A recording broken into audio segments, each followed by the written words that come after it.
प्यारे साथियों नमस्कार। स्वागत है आप सभी का आपके अपने कुशी क्लासेज यूट्यूब चैनल पर। साथियों आज की क्लास में राजस्थान सीटी परीक्षा 2026, अगर आप राजस्थान समान पात्रता परीक्षा यानी कि सीटी परीक्षा 2026 की तैयारी कर रहे हैं तो ये क्लास, ये मॉडल पेपर आपके लिए इम्पोर्टेंट है। इसमें राजस्थान की कला संस्कृति, भूगोल, इतिहास और हिंदी व्याकरण के टॉप 100 क्वेश्चन देखने वाले हैं जो आपकी परीक्षा के लिए अति महत्वपूर्ण रहने वाले हैं। ये सभी क्वेश्चन बार बार परीक्षाओं में पूछे गए हैं, बार बार परीक्षा में रिपीट हो रहे हैं और ऐसे ही प्रश्न आपकी परीक्षा में पूछे जाएंगे। तो चलिए साथियों क्लास की शुरुआत करते हैं। क्लास को पूरी देखना है और ये अपनी क्लास का पहला क्वेश्चन है। राजस्थान का प्रसिद्ध सूर्य मंदिर कहाँ पर स्थित है? बताइए मेरे प्यारे साथियों, अपने राजस्थान का प्रसिद्ध सूर्य मंदिर कहाँ पर है? ओसिया जोधपुर में, पुष्कर में, नाथद्वारा में या फिर रणकपुर पाली में? चलो भाई जल्दी से कमेंट कर दो सभी साथी। राजस्थान का प्रसिद्ध सूर्य मंदिर कहाँ पर है? तो बिल्कुल अपना राइट हो जाएगा, ओसिया जोधपुर में सूर्य मंदिर अवस्थित है। ठीक है, चलो नेक्स्ट क्वेश्चन देखो जल्दी से। राजस्थान का प्रसिद्ध नाकोड़ा जी मंदिर किस जिले में स्थित है? मेरे प्यारे विद्यार्थियों, नाकोड़ा जी का मंदिर, ठीक है ना, यह आपको बताना है क्योंकि ये चतुर्थ श्रेणी परीक्षा के अंदर भी पूछा गया था कि राजस्थान का प्रसिद्ध नाकोड़ा जी का मंदिर कहाँ पर अवस्थित है, कौन से जिले में अवस्थित है? तो बिल्कुल ये बाड़मेर में है। कहाँ पर है मेरे प्यारे विद्यार्थियों? नाकोड़ा जी का मंदिर कहाँ पर है? बाड़मेर में स्थित है। चलिए अगला क्वेश्चन देखो। राजस्थान का प्रसिद्ध करणी माता का मंदिर कौन से जिले में है? साथियों करणी माता का मंदिर आपसे पूछा जा रहा है, बहुत अच्छा क्वेश्चन है। यहाँ से कई बार प्रश्न पूछा गया है कि करणी माता का मंदिर कहाँ पर है, तो ध्यान में रखना करणी माता का मंदिर है देशनोक बीकानेर में। कहाँ पर है भाई? देशनोक बीकानेर में मेरे प्यारे विद्यार्थियों करणी माता का मंदिर है। करणी माता को चूहों की देवी भी कहा जाता है, ठीक है ना, क्या कहा जाता है? चूहों की देवी भी कहा जाता है। तो बिल्कुल अपना ए यहाँ पर राइट हो जाएगा। चलो अगला क्वेश्चन देखो। जय जवान जय किसान का नारा किसने दिया था? चलो बताओ मेरे प्यारे साथियों, बहुत शानदार क्वेश्चन है। आप सीटी एग्जाम की तैयारी कर रहे हो ना, चाहे सीटी 12th लेवल हो, चाहे सीटी ग्रेजुएशन लेवल, ऐसे प्रश्न आपकी परीक्षा के अंदर आने वाले हैं। यहाँ से आपके अच्छे खासे क्वेश्चन मिलने वाले हैं। तो चलिए बताइए, जय जवान जय किसान का नारा किसने दिया था भाई? महात्मा गांधी ने, लाल बहादुर शास्त्री ने, जवाहरलाल नेहरू ने या इंदिरा गांधी ने? फटाफट से कमेंट कर दो सभी साथी। जय जवान जय किसान का नारा देने वाले कौन थे मेरे प्यारे विद्यार्थियों? लाल बहादुर शास्त्री, ठीक है ना, भूलना नहीं है। बिल्कुल अपना बी यहाँ पर राइट हो जाएगा। चलो अगला क्वेश्चन देखो। राजस्थान का प्रथम साक्षर जिला कौन सा माना जाता है? अरे मेरे प्यारे साथियों, अपने राजस्थान का पहला साक्षर जिला, ठीक है, कौन सा है? कोटा है। कोटा को मेरे प्यारे विद्यार्थियों शिक्षा की नगरी के नाम से भी जाना जाता है, ठीक है ना। तो बिल्कुल अपना पहला साक्षर जिला कौन सा हो जाएगा? कोटा है। और कोटा को मेरे प्यारे विद्यार्थियों शिक्षा की नगरी भी कहा जाता है, वर्तमान का नालंदा भी कहा जाता है, ठीक है। चलो अगला क्वेश्चन देखो। राजस्थान का सबसे बड़ा रेलवे जंक्शन कौन सा है? रेलवे स्टेशन राजस्थान का सबसे बड़ा कौन सा होगा भाई? चलिए जल्दी जल्दी कमेंट करो मेरे प्यारे विद्यार्थियों। सीटी परीक्षा के अति महत्वपूर्ण क्वेश्चन हम देख रहे हैं, ठीक है ना। अजमेर, जयपुर, कोटा या जोधपुर, अपने राजस्थान का सबसे बड़ा रेलवे जंक्शन कौन सा हो जाएगा? जयपुर रेलवे जंक्शन, ठीक है ना, कौन सा हो जाएगा? जयपुर जो रेलवे जंक्शन है ये राजस्थान का सबसे बड़ा रेलवे जंक्शन है, ठीक है। चलो अगला क्वेश्चन, बहुत अच्छा क्वेश्चन है, ये सीटी परीक्षा के अंदर पूछा जाएगा। ऐसे 10 किलो को भी मैं मुसलमान के एक बाल के बराबर महत्व नहीं देता, उक्त कथन जलालुद्दीन खिलजी ने किस किले के लिए कहा था? अरे मेरे प्यारे साथियों, ये कथन जलालुद्दीन खिलजी ने किस किले के लिए कहा था कि ऐसे 10 किलो को भी मैं मुसलमान के एक बाल के बराबर महत्व नहीं देता? तो बिल्कुल ये कहा था मेरे प्यारे विद्यार्थियों रणथंभौर दुर्ग के लिए। ये कहाँ पर है रणथंभौर दुर्ग? ये अपने सवाई माधोपुर जिले में अवस्थित है। बिल्कुल डी अपना यहाँ पर राइट आंसर होगा, ठीक है। रणथंभौर अपना यहाँ पर करेक्ट हो जाएगा। चलो अगला क्वेश्चन। राजस्थान में अद्भुत नाथ का मंदिर कौन से स्थान पर है? बताओ मेरे प्यारे साथियों, अपने राजस्थान में अद्भुत नाथ का मंदिर कहाँ पर है भाई? जयपुर में, जैसलमेर में, नागदा में या गलता जी जयपुर में? प्यारे साथियों, अद्भुत नाथ के मंदिर की बात करें तो ये अपने हैं नागदा में, ठीक है ना। नागदा में मेरे प्यारे विद्यार्थियों सास बहू का मंदिर भी स्थित है। सास और बहू का मंदिर है और अद्भुत नाथ का मंदिर भी कहाँ पर है? नागदा में है, ठीक है। चलो अगला क्वेश्चन देखो, बहुत शानदार क्वेश्चन है जो सीटी परीक्षा के अंदर पहले भी पूछा गया है कि राजस्थान का कौन सा जिला औसत वार्षिक वर्षा की मात्रा में सर्वाधिक वर्षा प्राप्त करता है? तो बिल्कुल साथियों सर्वाधिक वर्षा होती है राजस्थान में झालावाड़ में। कहाँ पर होती है भाई? झालावाड़ जिले में। ध्यान में रखना, राजस्थान का कौन सा जिला औसत वार्षिक वर्षा की मात्रा में सर्वाधिक प्राप्त करता है? तो बिल्कुल झालावाड़ यहाँ पर अपना राइट होगा। प्रश्न आ जाए तो ध्यान में रखना है। चलिए नेक्स्ट क्वेश्चन देखो जल्दी से। अबुल फजल ने किस दुर्ग के बारे में लिखा था कि यह दुर्ग इतना ऊंचा है कि नीचे से ऊपर देखने में सिर की पगड़ी गिर जाती है? बताना मेरे प्यारे साथियों, जल्दी से कमेंट कर दो भाई। आज की क्लास में हम राजस्थान जीके और हिंदी व्याकरण के टॉप क्वेश्चन देखेंगे। आप सीटी 12th लेवल की तैयारी कर रहे हो या ग्रेजुएशन लेवल की तैयारी कर रहे हो, क्लास आपके लिए इंपॉर्टेंट है। ऐसे प्रश्न आपकी परीक्षा में छपने वाले हैं, ठीक है ना। तो बिल्कुल साथियों, ये दुर्ग इतना ऊंचा है कि नीचे से ऊपर देखने में सिर की पगड़ी गिर जाती है। किसके लिए कहा गया था? कुंभलगढ़ दुर्ग के लिए कहा गया था भाई, ठीक है ना। सी अपना यहाँ पर राइट होगा। चलो भाई, राजस्थान की मीणा जनजाति का संबंध किससे है? मेरे प्यारे विद्यार्थियों, मीणा जनजाति का संबंध किससे हो जाएगा? गणेश देवता से, भगवान मत्स्य अवतार से, हनुमान जी से या करौली की कैला देवी से? सो साथियों, मीणा जनजाति का जो संबंध है वो भगवान मत्स्य अवतार से। किससे है भाई? भगवान मत्स्य अवतार से। बिल्कुल बी अपना राइट होगा। चलो अगला क्वेश्चन भी देखो। राजस्थान की कालबेलिया जनजाति का प्रमुख व्यवसाय क्या है?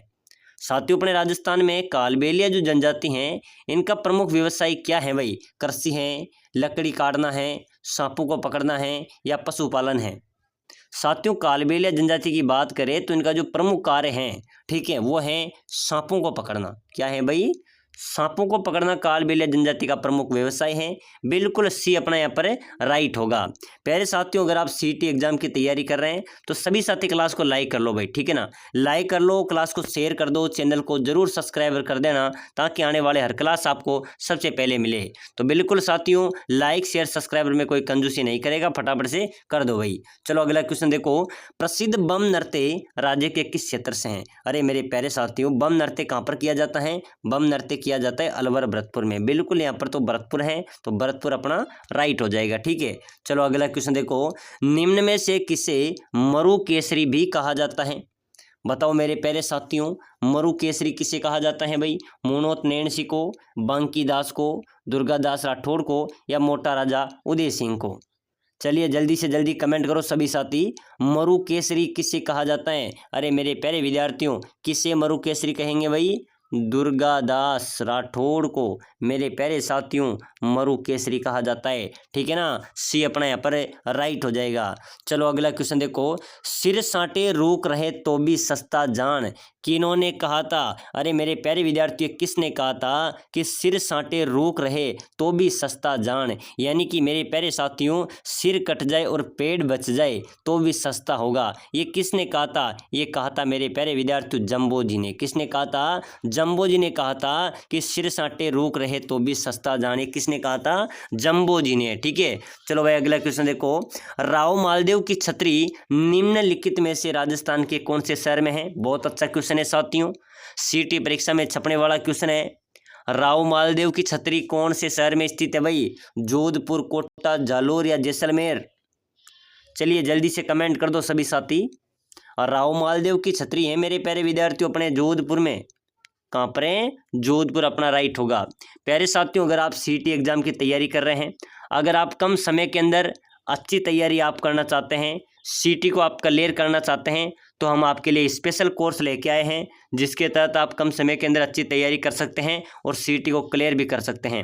हम आपको प्रोवाइड करा रहे हैं, आपका पूरा सिलेबस हम आपको देंगे, जिसके अंदर अगर आप बुक लेना चाहते हैं तो बुक भी हम आपको घर पे प्रोवाइड करा देंगे। हम आपको दे रहे हैं बिल्कुल सटीक नोट्स दे रहे हैं, पूरे सिलेबस के नोट्स आपको देंगे भाई, ठीक है ना। होम डिलीवरी भी अगर चाहे तो हम करा देंगे। इसी के साथ हम आपको मॉडल पेपर देंगे, रेगुलर मॉडल पेपर देंगे, टेस्ट सीरीज हम आपको प्रोवाइड कराएंगे जिस प्रकार का आपका पेपर आएगा। साथ ही साथ हम आपको क्या देंगे? Test series, model paper, notes और रिकॉर्डेड क्लासें हम आपको प्रोवाइड कराएंगे भाई। रिकॉर्डेड क्लास पूरे टॉपिक वाइज क्लासें हम आपको प्रोवाइड कराएंगे। साथ ही साथ हम आपको पूरे सिलेबस को निचोड़ कर निकालेंगे 5000 की PDF हम आपको देंगे। यहाँ से आपके 70 से 80% क्वेश्चन आराम से मिल जाएंगे। आपकी सीटी को आप आराम से क्लियर कर सकते हैं और सीटी आपके लिए क्लियर करना अनिवार्य भी है, क्योंकि साथियों सीटी के बिना हम आगामी भर्ती में आवेदन नहीं कर पाएंगे, ठीक है।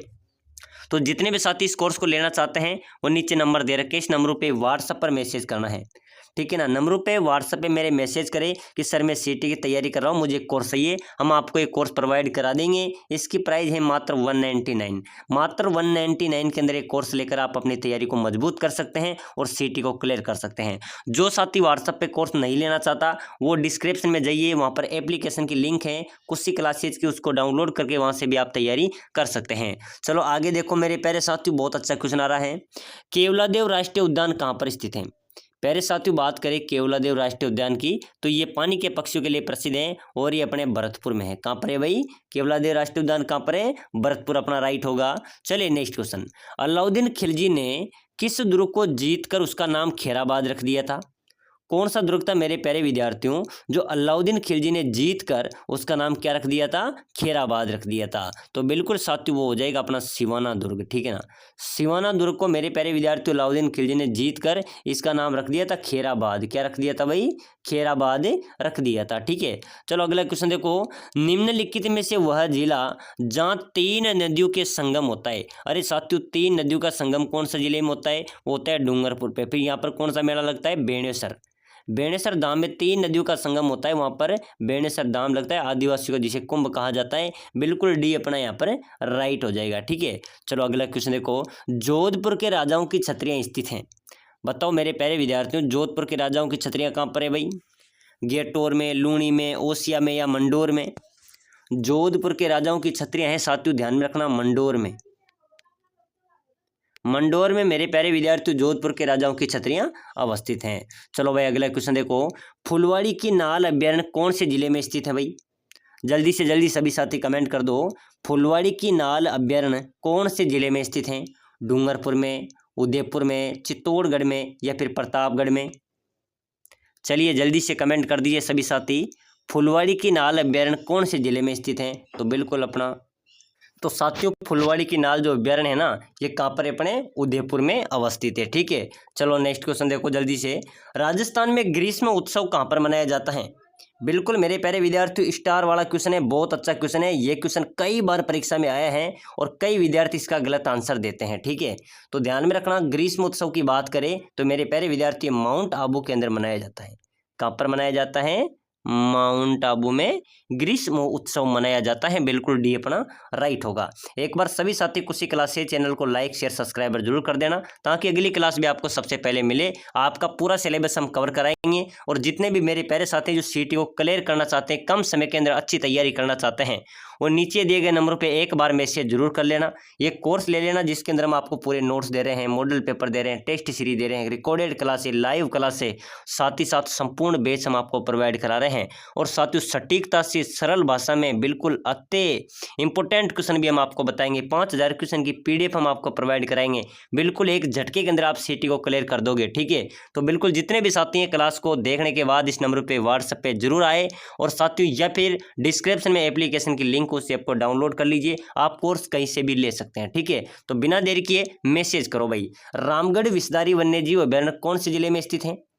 रामगढ़ विषधारी वन्यजीव अभ्यारण्य है ये राजस्थान के कौन से जिले में है? चलो बताओ। बिल्कुल मेरे प्यारे विद्यार्थी बूंदी में है, ध्यान में रखना। रामगढ़ विषधारी वन्यजीव अभ्यारण्य कहाँ पर है? बूंदी जिले में अवस्थित हैं। चलो भाई नेक्स्ट क्वेश्चन। राजस्थान की भील जनजाति के गांव मुखिया क्या कहलाता है? साथियों भील जनजाति में जो गांव का मुखिया होता है ना वह कहलाता है गमेती। क्या कहलाता है? भील जनजाति में गमेती कहलाता है। तो प्रश्न आ जाए तो ध्यान में रखना कि राजस्थान की भील जनजाति में गांव का मुखिया क्या कहलाता है? तो बिल्कुल ये कहलाता है गमेती। क्या कहलाता है भाई? गमेती कहलाता है। चलो अगला क्वेश्चन देखो। भारतीय मौसम विभाग की वेधशाला राजस्थान में कहाँ पर है? अरे मेरे प्यारे विद्यार्थियों भारतीय मौसम विभाग की जो वेधशाला है ना ये अपने राजस्थान में जयपुर में है भाई। कहाँ पर है? जयपुर अपना राइट हो जाएगा। प्रश्न आ जाए तो ये भी ध्यान में रखना कि भारतीय मौसम विभाग की वेधशाला राजस्थान में कहाँ पर है? जयपुर में अवस्थित है। चलो नेक्स्ट क्वेश्चन। भीमलत जल प्रताप अवस्थित है। बताना मेरे प्यारे साथियों जल्दी से कमेंट कर दो सभी साथी। भीमलत जल प्रताप कहाँ पर है? मांगली नदी पर। भीमलत जल प्रताप कहाँ पर है भाई? मांगली नदी पर मेरे प्यारे साथियों भीमलत जल प्रताप बना हुआ है। ये राजस्थान के कौन से जिले में है? ये बूंदी जिले में आता है, ठीक है ना। चलो आगे देखो जल्दी से। मजार ए फकरी निम्न में से कौन से जिले में अवस्थित है भाई? मजार ए फकरी कौन से जिले में अवस्थित है? जल्दी से बताना। जयपुर में, बीकानेर में, डूंगरपुर में या सवाई माधोपुर में? मजार ए फकरी निम्न में से कौन से जिले में अवस्थित हैं? तो बिल्कुल मेरे प्यारे विद्यार्थियों यह डूंगरपुर में है। मजार ए फकरी कहाँ पर है? डूंगरपुर में अवस्थित हैं। चलो नेक्स्ट क्वेश्चन, जो हिंदी व्याकरण के टॉप क्वेश्चन है साथियों, ये सभी क्वेश्चन वह क्वेश्चन है जो 10 वर्षों से बार बार हर परीक्षा के अंदर रिपीट हो रहे हैं और आपके सीटी एग्जाम के अंदर भी यहाँ से अच्छे खासे क्वेश्चन मिलेंगे। ऐसे ही प्रश्न आपकी परीक्षा के अंदर पूछे जाएंगे। तो अपना हिंदी व्याकरण का पहला क्वेश्चन है, मन के हारे हार हैं मन के जीते जीत, यह दोहा ये किसका दोहा है? चलो बताओ। मन के हारे हार हैं मन के जीते जीत, यह दोहा किसका है? तो बिल्कुल साथियों ये कबीर दास जी का है। किसका है भाई? ये दोहा किसका है मेरे प्यारे विद्यार्थियों? कबीर दास जी का है। ठीक है, चलो अगला क्वेश्चन, दाल में काला होना का अर्थ क्या होगा भाई? मेरे प्यारे साथियों दाल में काला होना, भोजन बनाना, कुछ गड़बड़ होना, दाल खराब होना या भूखा रहना। अरे मेरे प्यारे साथियों दाल में काला होना ध्यान में रखना, इंपॉर्टेंट क्वेश्चन, यानी कि कुछ गड़बड़ होना, बिल्कुल अपना बी यहाँ पर राइट हो जाएगा। चलो अगला क्वेश्चन, जो कभी झूठ न बोले उसके लिए एक शब्द क्या होगा? साथियों जो कभी झूठ नहीं बोले उसके लिए एक शब्द हो जाएगा सत्यवादी। क्या हो जाएगा भाई? सत्यवादी हो जाएगा। ठीक है ना, प्रश्न आ जाए तो बोलना नहीं है। जो कभी झूठ नहीं बोले उसके लिए एक ही शब्द हो जाएगा सत्यवादी है। क्या है? सत्यवादी। बिल्कुल अपना ए राइट होगा। चलिए नेक्स्ट क्वेश्चन देखो, जो कभी न मरे उसके लिए एक शब्द क्या हो जाएगा? जो कभी न मरे उसके लिए एक शब्द हो जाएगा अमर। क्या हो जाएगा मेरे प्यारे विद्यार्थियों? अमर है, वह कभी नहीं मरेगा। ठीक है, तो बिल्कुल अमर यहाँ पर अपना राइट हो जाएगा। चलो भाई अगला क्वेश्चन देखो, आकाश पाताल एक करना मुहावरे का अर्थ बताइए। बिल्कुल मेरे प्यारे विद्यार्थियों स्टार वाला क्वेश्चन है, ऐसे क्वेश्चन परीक्षा में आते हैं। आकाश पाताल एक करना मुहावरे का अर्थ बताओ। बहुत प्रयास करना, उड़ना, झगड़ा झगड़ा करना या घूमना। अरे भाई आकाश पाताल एक करना यानी कि मेरे प्यारे विद्यार्थियों इसका अर्थ हो जाएगा बहुत प्रयास करना। ठीक है, क्या हो जाएगा? बहुत प्रयास करना इसका राइट आंसर हो जाएगा। चलो अगला क्वेश्चन, राजा का स्त्रीलिंग क्या होगा? मेरे प्यारे विद्यार्थियों राजा क्या है? राजा पुल्लिंग है। ठीक है, और राजा का स्त्रीलिंग आपसे पूछा जाए तो बिल्कुल हो जाएगी रानी। राजा का स्त्रीलिंग क्या हो जाएगा? रानी हो जाएगा। बिल्कुल यहाँ पर तो अपना ए राइट हो जाएगा। चलिए आगे देखो भाई, नाक काटना का अर्थ बताओ। नाक कटना, सॉरी नाक कटना यानी कि अपमान होना। नाक कट गया साहब अपना, तो यानी कि अपमान हो गया यहाँ पर तो। ठीक है, अपमान होना यहाँ पर अपना राइट हो जाएगा। चलो अगला क्वेश्चन, कवि का स्त्रीलिंग। अरे मेरे प्यारे विद्यार्थियों कवि का स्त्रीलिंग आपसे पूछा जाए तो क्या हो जाएगा? कवयित्री। कवि कवि कवि का स्त्रीलिंग क्या हो जाएगा? कवित्री। बिल्कुल अपना राइट होगा। चलो अगला क्वेश्चन, धीरे धीरे कौन सा क्रिया विशेषण है? धीरे धीरे कौन सा क्रिया विशेषण है भाई? स्थानवाचक हैं, रीतिवाचक हैं, कालवाचक हैं या परिणामवाचक हैं? चलो जल्दी से कमेंट कर दो सभी साथी। धीरे धीरे कौन सा क्रिया विशेषण है? अरे मेरे प्यारे विद्यार्थियों धीरे धीरे एक रीतिवाचक हैं। क्या है भाई? ये रीतिवाचक हैं। बिल्कुल अपना यहाँ तो बी राइट आंसर हो जाएगा। चलिए अगला क्वेश्चन देखो, बहुत अच्छा क्वेश्चन आया है, हाथ पांव फूलना मुहावरे का निकटतम अर्थ क्या होगा? हाथ पांव फूलना मुहावरे का निकटतम अर्थ बताइए। बीमार होना, भयभीत होना, अपमानित होना या कंजूस होना। मेरे प्यारे साथियों हाथ पांव फूलना यानी कि अपना यहाँ पर राइट आंसर हो जाएगा भयभीत होना। भयभीत होना। ठीक है ना, हाथ पांव फूलना यानी कि भयभीत होना अपना राइट हो जाएगा। चलो अगला क्वेश्चन देखो, कलंक और निंदा में अंतर क्या है? अरे मेरे प्यारे साथियों कलंक और निंदा में अंतर यानी कि कलंक स्थायी बदनामी केवल निंदा कतने, निंदा स्थायी कलंक अस्थायी, दोनों समान दोनों सकारात्मक। बिल्कुल साथियों कलंक और निंदा में अंतर है, ध्यान रखना।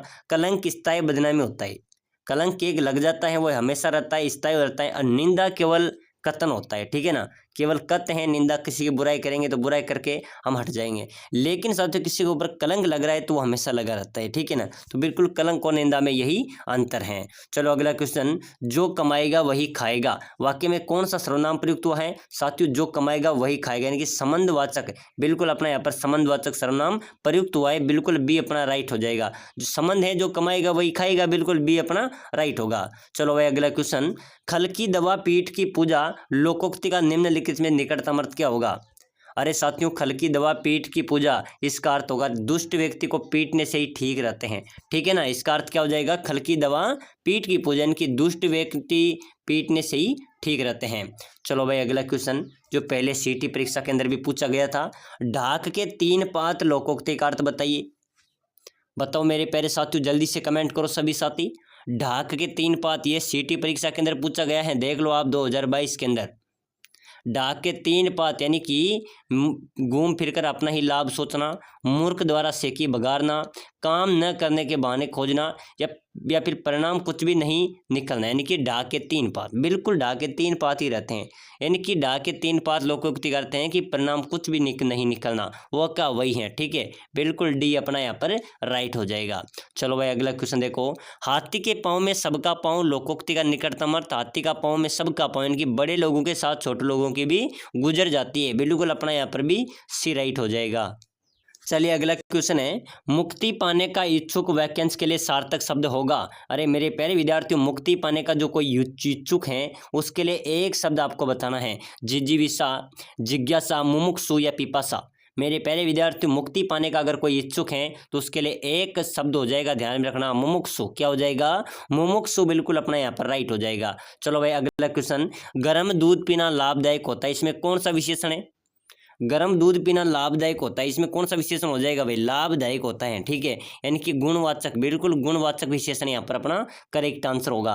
चलो अगला क्वेश्चन भी देखो जल्दी से, पानी पानी होना मुहावरे का अर्थ बताइए। तो साथियों, पानी पानी होना मुहावरे का अर्थ है कि चोरी पकड़े जाने पर वह पानी पानी हो गया, बिल्कुल डी अपना यहाँ पर भी राइट हो जाएगा। तो चलिए साथियों, आज की क्लास में हमने राजस्थान सिटी परीक्षा के 50 अति महत्वपूर्ण क्वेश्चन देखे हैं जो आपकी परीक्षा के लिए इंपॉर्टेंट है। ऐसे क्वेश्चन आपकी परीक्षा में आएंगे। अगली क्लास देखने के लिए क्लास को लाइक शेयर जरूर कर दीजिए और नीचे दिए गए नंबरों पे मैसेज करके इस कोर्स के बारे में जरूर जानिए। मात्र 199 में पूरा सिलेबस हम आपको दे रहे हैं, पूरा कोर्स आपको प्रोवाइड करा रहे हैं, रिकॉर्डेड कोर्स आपको दे रहे हैं, आपकी सीटी की पूरी सीटी आपकी क्लियर करवाएंगे।